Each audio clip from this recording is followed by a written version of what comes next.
Custo de vida, emprego e desemprego, cesta básica, tarifas públicas, salário mínimo. Agora, na Brasil Atual, a análise do DIEESE. E nós vamos conversar agora com o supervisor do escritório do DIEESE em São Paulo, Vitor Pagani.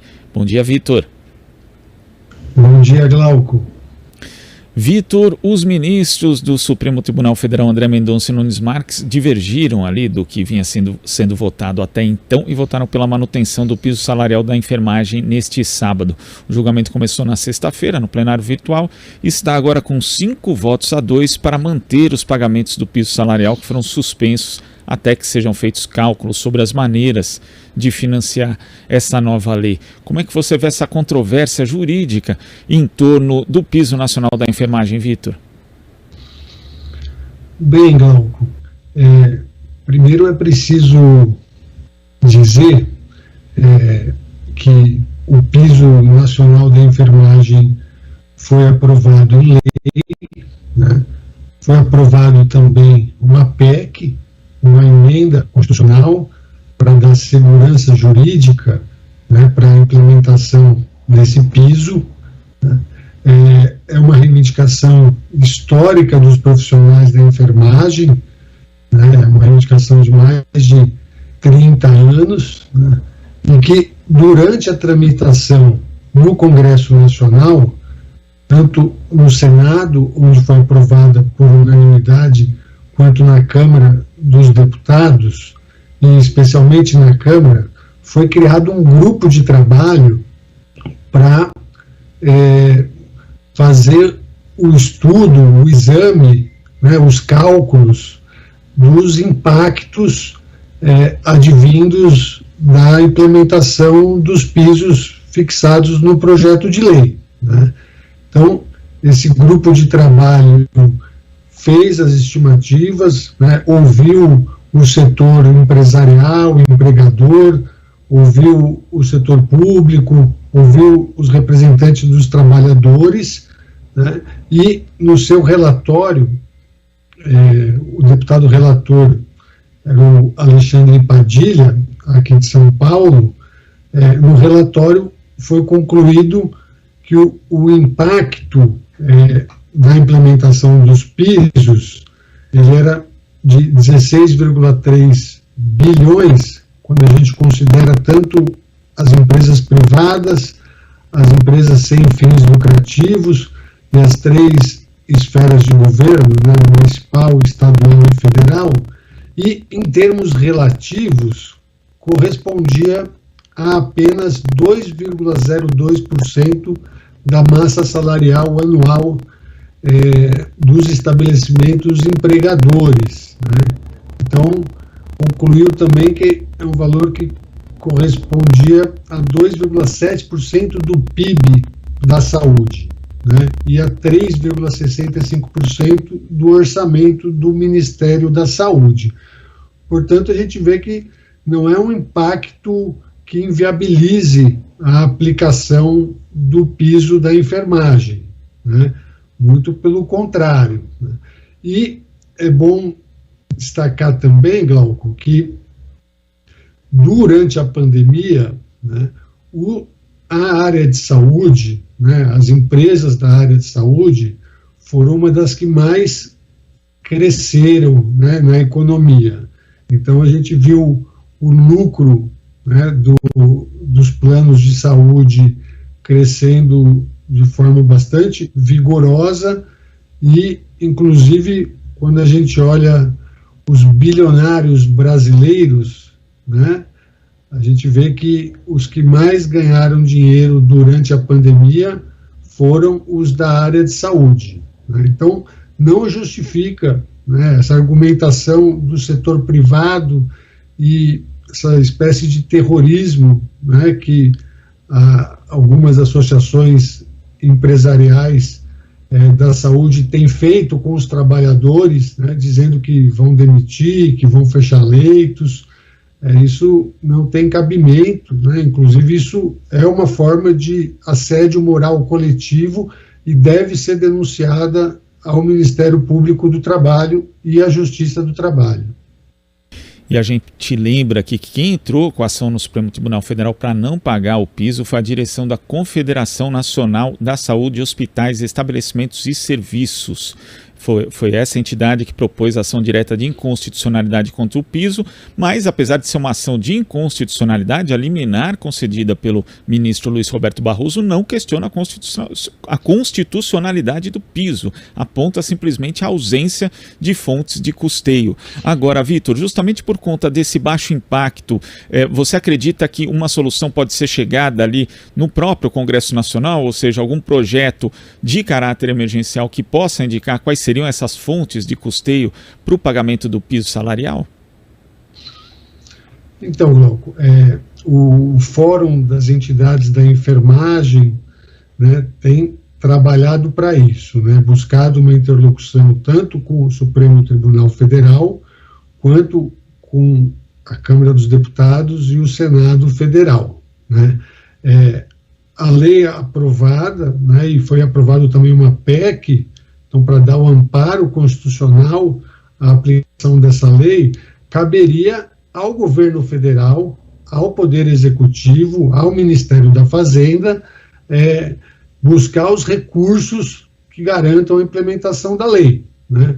Como o governo é omisso nesse sentido, né, e o governo nunca foi favorável à aprovação desse piso, tanto é assim que o deputado Eduardo Bolsonaro, filho do presidente da República, e o deputado Ricardo Barros, líder do governo na Câmara dos Deputados, votaram contra a aprovação desse piso, a gente vai ter uma busca, né, de tentar construir isso no Congresso Nacional, né?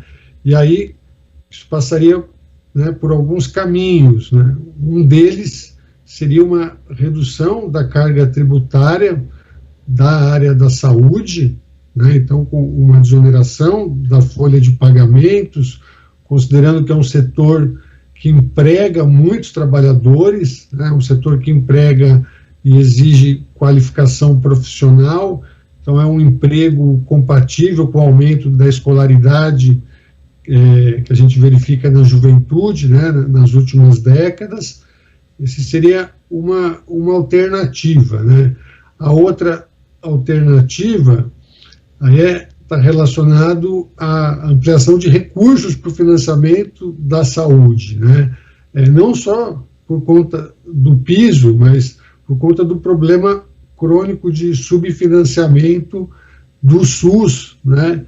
Então, ampliação de recursos para o financiamento do SUS, aí há uma série de projetos de lei, mas pode ter a retomada dos recursos do pré-sal para a saúde, né? Então a destinação de royalties do petróleo para o financiamento do SUS é uma alternativa também, né? Há também sendo discutido formas de compensação de abatimento da dívida de estados e municípios com a União, né, como um mecanismo de permitir, né, ou de favorecer a aplicação do piso também em estados e municípios. Há discussão também de uma revisão criteriosa, uma correção, né, da tabela de procedimentos do SUS, aí, sobretudo no caso das entidades filantrópicas, das Santas Casas, que reivindicam isso. Então, tem uma série de discussões sendo feitas no Congresso Nacional e a gente espera que seja encontrada uma solução, porque o piso está aprovado em lei, é constitucional, é um direito dos trabalhadores, dos profissionais da enfermagem, e não pode haver recuo nesse momento, né? É um direito conquistado que precisa agora ser implementado, e para isso os trabalhadores também seguem mobilizados. Sexta-feira passada fizeram manifestações massivas de rua, e a gente acredita que o Congresso, né, vai pressionar o governo federal para se chegar numa solução. Quando a gente fala em ampliação dos recursos para a saúde, Vitor, tem que ressaltar que é necessário fazer algo que muita gente já defende há muito tempo também, que é a revisão da chamada Lei do Teto, a Emenda Constitucional 95, que acabou limitando os investimentos nas áreas sociais, incluindo a área da saúde. Sem essa revisão não vai ser possível também, Vitor, fazer o aporte necessário, ainda mais com as demandas que aumentaram bastante durante esse período de pandemia. Com certeza, Glauco, né?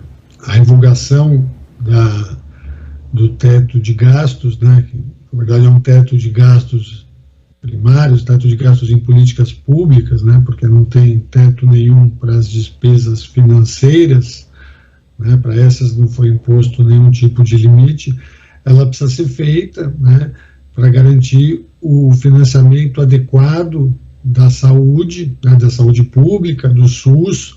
Foi tão importante para que a gente atravessasse esse período de pandemia, né, e que exige mais recursos, né, sobretudo considerando que a gente vive um processo de envelhecimento populacional, né, então há um aumento da longevidade, as pessoas estão vivendo mais e precisam viver e envelhecer de forma ativa, saudável, né, com saúde. Para isso, mais recursos para a saúde pública é fundamental, né? Então, essa questão do financiamento ela já estava colocada, né? Então, o Congresso precisa dar uma resposta e o piso é só mais um elemento, né, que está posto aí, que vai no sentido de valorizar os trabalhadores, né, que fazem o atendimento na ponta, que estão na linha de frente, que se sacrificaram durante a pandemia, muitos adoeceram, muitos faleceram nesse processo, né? E quando a gente fala em investimento em saúde, a gente está falando em investimento nos profissionais de saúde, né? E a enfermagem, a gente sabe que é fundamental, né, para a boa prestação desse serviço. Vitor, muito obrigado pela sua participação aqui no Jornal Brasil Atual de hoje. Até a próxima. Até a próxima, Glauco. Boa semana. Igualmente, conversamos aqui com o supervisor do escritório do Diese em São Paulo, Vitor Pagani.